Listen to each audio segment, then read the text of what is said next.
Anike wọ́n ṣe bó ní lè ṣe Aminat o, wọ́n ṣe bó ní lè ṣe o, Anike ṣe o, Anike ṣe ó já mọ́ wọn lójú, wọ́n ṣe bó ní lè ṣe. Ọmọ Yusuf tí ṣọjọ́ bí ló ní ṣó ń bẹ nílé ní àbòròdé, Aminat gbéra nílẹ̀ ó dìde o.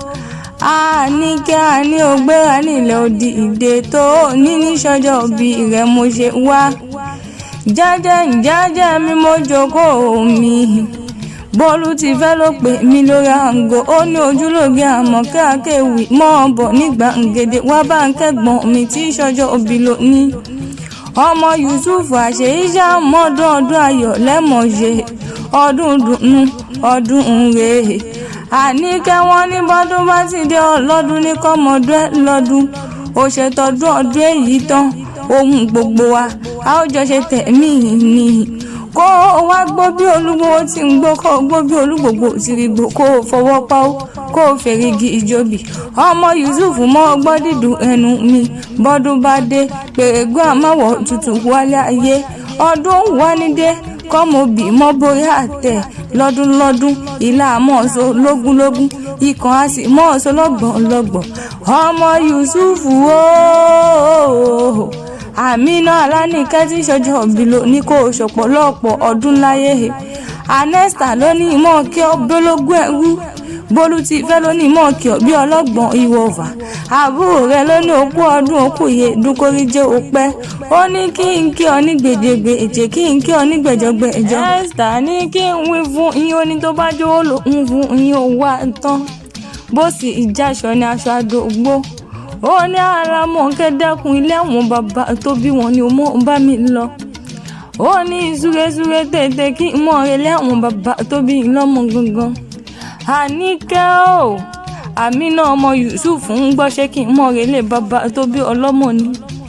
Ó pẹ́ ìwọ níṣẹ́lẹ̀ àwọn bàbá ẹ̀yìn, ìwọ olódù ọba ọmọ àtẹnigbọ́lá, ìwọ ṣe é mọ̀ bọ̀ nílé àwọn bàbá ẹ̀yìn gangan ni. Ìwọ olódù ọba àtẹnigbọ́lá, ìwọ tó dídẹ̀rẹ́ pé tẹ́nu ẹ̀ka kò róbótó, dídẹ̀rẹ́ ò jẹ́ mọ́ bí ìwọ gbégbá lọ nílé bàbá tó gbìyìn lọ́mọ gangan. Ìwọ ọmọ lọ́la tí ń sá kẹ́kẹ́ o, ẹ̀yin là gbé ọmọ lọ́la tí ń bàbàjà, àgbẹ̀ nìyẹn ọmọ lọ́la tí wàkọ̀ abẹ tí ṣẹnu abẹ jẹ́jẹ́jẹ́, ọmọ lọ́la tí ń fẹ̀jẹ̀ wẹ̀, àròjẹ́nu àgbẹ̀ bó o bá dọ́dọ̀ ọba kó o dúró.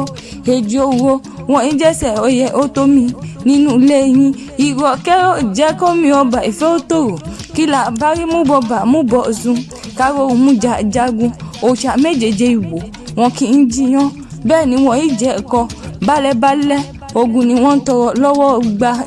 Jàgbórígbó nìyí o, ọmọ lè lọ́nà ọmọ lórí abẹ́ tẹ́lu Oníkòyí ò jẹ́ kẹ́ mọ́ fà. Ó mọ̀ pé ìwọ tí ò bá ṣo nípìlà yóò sì mọ tẹran nílé bàbá tó bí i lọ́mọ. Aminat mọ́ gbọ́ àgbẹ̀ nìyí ọmọ dákọ̀dákọ̀, ẹ̀yin là gbé ọmọ dàbò, àgbẹ̀ nìyí ọmọ dádọ̀, ẹ̀yin là gbé ọmọ agbókọ́láre lùgbẹ́lọ́rẹ́ dá nílé bàbá tó bí i lọ́mọ gangan. Ṣáyé o mọ̀ pé ìwọ tí ò bá ṣo nípìlà yóò sì mọ tẹran ní ọmọ tẹ́nigbọ́lá nìyí. Aminat ọmọ ọba tó lùgbẹ́rin àfipó òjẹ ni wọ́n kì í lé bàbá tó bí i lọ́mọ, ọmọ tó lùgbẹ́rin ìwọ ẹ̀yin lọ́mọ ìwọ tí kò nílẹ̀kùn, bẹ́ẹ̀ ni wọ́n ní kọ́kọ́rọ́, ẹ̀rú wẹ́rẹ́ ni wọ́n fi ń délé nílé bàbá tó bí i lọ́mọ. Ṣé wo mọ̀ pé ìwọ tó bá ṣo nípìlà yóò sì mọ tẹran nílé bàbá tó bí i lọ́mọ, ẹ̀yin lọ́mọ àgbókòrè lùgbẹ́lọ́rẹ́ dá. Ìwọ tó dídẹ̀rẹ́ pé tẹ́nu ẹ̀ka kò róbótó, dídẹ̀rẹ́ ò mọ̀ jẹ́ mọ́ bí ìwọ gbégbá lọ nílé bàbá tó bí ọlọ́mọ. Ọmọ Yusuf àṣeyíṣà mọ́dún, Aminat Anike ó ti wá ṣe iye ohun gbogbo wa a ó jọ ṣe tẹ̀mí ìtòwó tán ọmọ ni. Esther ní ń kí ọ dáadáa o, Bólú ti fẹ́ ní ń kí ọ dáadáa, ó ní